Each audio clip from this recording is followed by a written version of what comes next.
Bonsoir à tous et merci de nous rejoindre dans ce nouveau journal. Voici tout de suite les principaux titres de l'actualité de ce jour. L'AV7 rend hommage aux victimes du carnage du 7 février 2009. Cérémonie émouvante ce matin au gymnase de Mamassen en présence du leader de la révolution orange, Ange Razouilne. Ange Razouilne qui défend la victoire du MAPAR aux législatives et rappelle la loi en ce qui concerne la nomination des chefs de gouvernement. Le MAPAR qui obtient 49 sièges à Tsimbazas, donc majoritairement élu.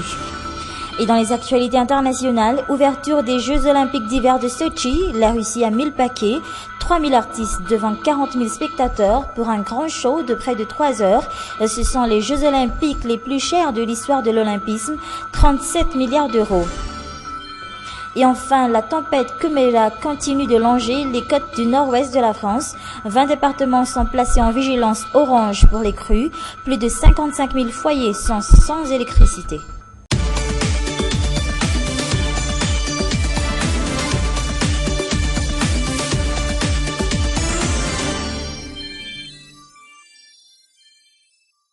« 7 février 2009, 7 février 2014. 5 ans après, les souvenirs sont encore là. Plus d'une vingtaine de partisans de la révolution orange ont trouvé la mort et ont été grièvement blessés à un Tannarin devant le palais d'Ambusrouch, un samedi noir dans l'histoire de Madagascar. Aujourd'hui, l'AV7 rend hommage aux victimes du carnage du 7 février 2009. Cérémonie émouvante ce matin au gymnase de Mamassen en présence du leader de la révolution orange, Ange Razouilne, Armisa Gdoupe, Nzaranjiansou, Yves Janel et Mambo Café Chanel. Les partisans de la révolution orange de 2009 en communion en Mamassen. Avant le début du culte œcuménique, 48 flammes traversent le gymnase, symbolisant les 48 morts et disparus pendant le carnage du 7 février 2009. Ange Razouilne, le leader de la lutte populaire, fait son entrée, acclamé par ses partisans. Une commémoration marquée aussi par les témoignages poignants des victimes encore en vie.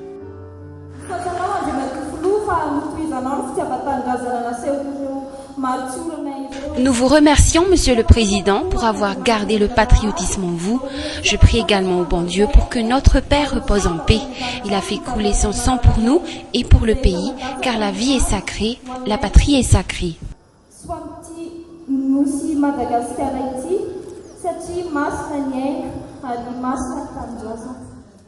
Le temps de la commémoration, le gymnase couvert de Mamassen prend les couleurs blanches, symbolisant le deuil, et orange, marquant la lutte populaire de 2009.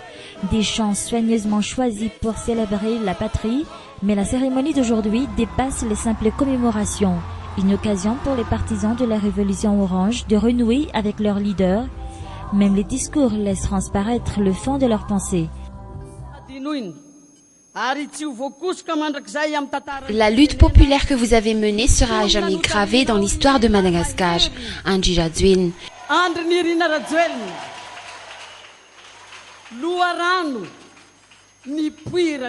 Vous êtes la source de ce nouveau régime et du nouveau président, et Radzonarmapian. 5 ans après, la cérémonie de commémoration du 7 février revient au gymnase couvert de Mamassen, le même lieu qui, il y a 5 ans, a accueilli les dépouilles mortelles des victimes du carnage de ce samedi noir dans l'histoire de Madagascar. Le nouveau régime mené par Radzonarmapian s'est joint à la commémoration du 7 février 2009 ce matin à Mamassen et un Tannarin, absent de la cérémonie mais représenté par quelques membres de son staff. Radzonarmapian a envoyé un message qui a été lu à l'assistance. Son équipe a également déposé des gerbes de fleurs sur le stèle portant les noms des victimes du carnage du 7 février à un Tannarin. Les partisans de la révolution orange de 2009 défendent la lutte populaire ayant mené à la 4e République ce matin. Le message est un peu plus clair. Le nouveau régime ne devrait pas oublier sa base politique, en l'occurrence le TGV et le MAPAR. Le récit de Mamba au Café Chanel et de Yves Chanel. Le message est un peu plus clair et lourd de sens. Zafmatacha Abel, fraîchement élu député à Manakar, s'adresse directement au nouveau régime.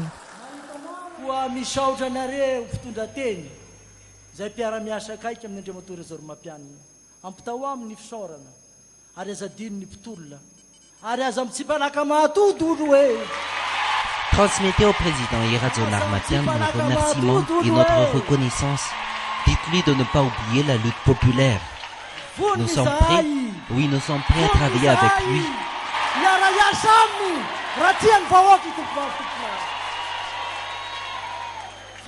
Mais qu'il se souvienne que nous ne serions pas à ses côtés si par malheur il néglige cette cause trop importante.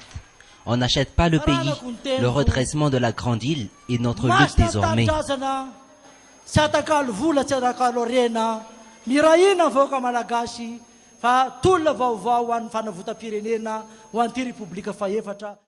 Un message destiné au président Irazon Armatian et son équipe, mais aussi et surtout aux autres régimes qui vont gouverner le pays plus tard.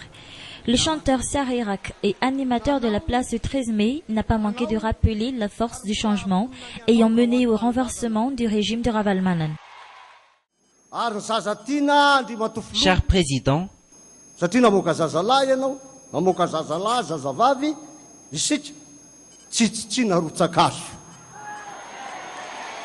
retenez bien ce dicton, qui aime bien châtie bien. Au-delà de la commémoration, il s'agit aussi d'une tribune politique pour Andradzuil et ses partisans qui viennent de confirmer les résultats des urnes législatives, une force politique incontournable dans la gestion du pays.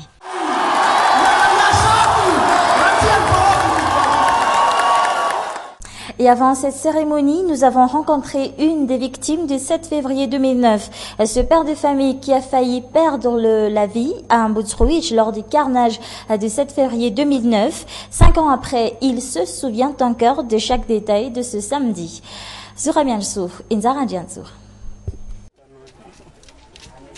Il est 8h30, nous sommes chez Rémi.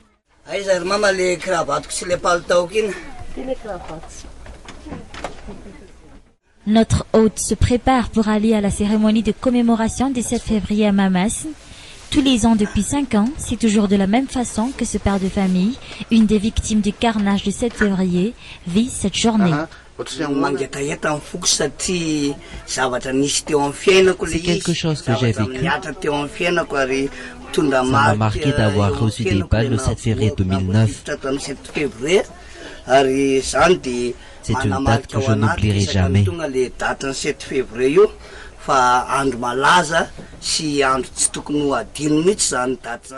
Ce père de famille vend des montres pour subvenir aux besoins de sa famille. Il y a 5 ans, il était venu justement à Tanarine pour vendre ses montres. Il a failli y laisser sa vie. Sa femme se souvient très bien de cette journée. Il était là-bas avec ma fille aînée pour vendre des montres. J'ai entendu les gens parler de ces tirs sur les hauteurs de la ville et que tout le monde est mort dans ces chauffourées. J'ai été stupéfait car je savais à ce moment-là que mon mari était aussi à cet endroit. Qu'est-ce qui s'est passé? Puis quelqu'un est venu chez nous en me disant qu'on l'a tiré dessus. J'ai commencé à paniquer. Je ne savais pas encore où est-ce qu'il se trouvait à ce moment-là. Je ne savais pas s'il était encore en vie. J'ai accouru dans tous les sens pour savoir si mon mari était encore en vie ou mort. Je ne savais plus quoi faire. Rémi fait partie de ces simples travailleurs qui se battent au quotidien pour survivre. Aujourd'hui, malgré les souvenirs douloureux de cette journée sanglante, il estime avoir fait sa part de lutte pour le pays. Il attend beaucoup du nouveau régime. L'ancien président de la transition Andradzuil entretient le suspense autour de la nomination du futur Premier ministre. Son nom sera-t-il proposé par le MAPAR au président Irazon Armatian? Le MAPAR avec ses 49 sièges à l'Assemblée nationale qui obtient donc le droit de nommer le chef du gouvernement selon la constitution malgache. On sera fixé sur ce sujet brûlant de l'actualité dans les prochains jours. Mamboka Fechane. Il l'a déjà dit de nombreuses fois, Andradzuil défendra la lutte populaire et le changement, surtout dans la pratique politique.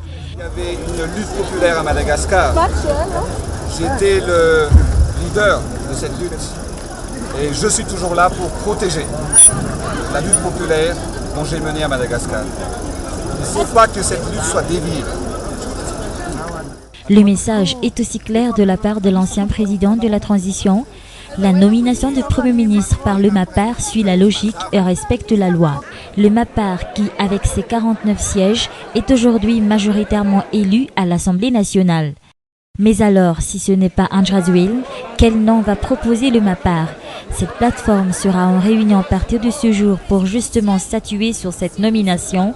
Selon la Constitution, Erason Armapian désigne le chef de gouvernement sur la base de propositions de noms émanant du parti ou du groupement de partis majoritaire à l'Assemblée nationale, en l'occurrence le MAPAR.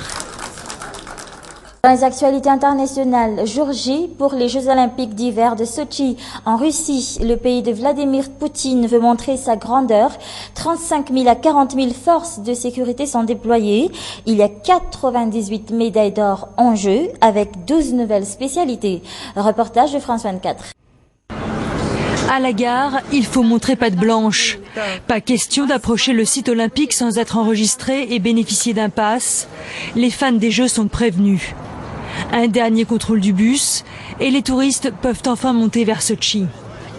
Entre les policiers, les militaires et les agents de service, ce sont près de 100 000 personnes mobilisées pour assurer la sécurité des Jeux. Un peu beaucoup pour ce Français. C'est sécurité, sécurité. Tu fais 50 mètres, t'as un contrôle. Mais pour la population locale, tous ces contrôles sont rassurants, aussi bien pour la sécurité que pour une question d'image. Il faut qu'il y ait de la sécurité pour que la Russie ne se couvre pas de honte. Je pense que ce n'est pas dangereux. Ça fait plus peur qu'autre chose. Mais les gens doivent voir qu'en arrivant ici, ils sont protégés. Il y a encore 2 semaines, des islamistes du Caucase postaient sur Internet des messages de menaces. Menaces prises très au sérieux par les autorités. Si vous organisez ces Jeux dans le Caucase, vous aurez de nos nouvelles. En tout, 2500 athlètes et 120 000 spectateurs sont attendus ces 2 prochaines semaines à Sochi. Avec un budget de 37 milliards d'euros, ce sont les Jeux d'hiver les plus chers de l'histoire. Dans l'actualité internationale également, les intempéries en France. Des vents de 120 km/h sur les côtes, la tempête Kumera frappe le nord-ouest de la France, région parisienne comprise. De fortes pluies ont provoqué des inondations. Plus de 55 000 foyers sont maintenant sans électricité dans ces régions. France 24. Kumeira ne sera finalement qu'un gros coup de vent.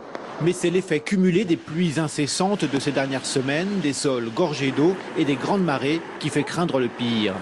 Morlaix, une nouvelle fois les pieds dans l'eau. Les habitants grognent et Madame le maire en appelle au pouvoir public.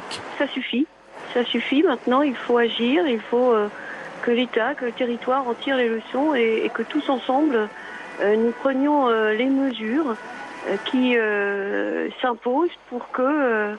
toute cette eau qui tombe et qu'on n'empêchera jamais de tomber, nous en sommes bien d'accord, eh bien, tombe peut-être un peu plus dans les bassins de rétention et un peu moins dans les rivières de Morlaix. C'est tout le tiers nord-ouest de la France qui s'apprête aujourd'hui à affronter une nouvelle tempête hivernale. Pas moins de 24 départements placés en alerte orange, voire rouge, comme le Finistère, menacé par les crues. Des vents violents sont attendus jusqu'à aujourd'hui 13 h, près de 130 km/h de vent sur les îles bretonnes, 110 à l'intérieur des terres. La tempête progresse vers le nord-est pour s'évacuer vers la Belgique en milieu de journée. C'est la fin de cette édition. Merci à vous de l'avoir suivi jusqu'à la fin. Restez avec nous pour la suite des programmes. Au revoir.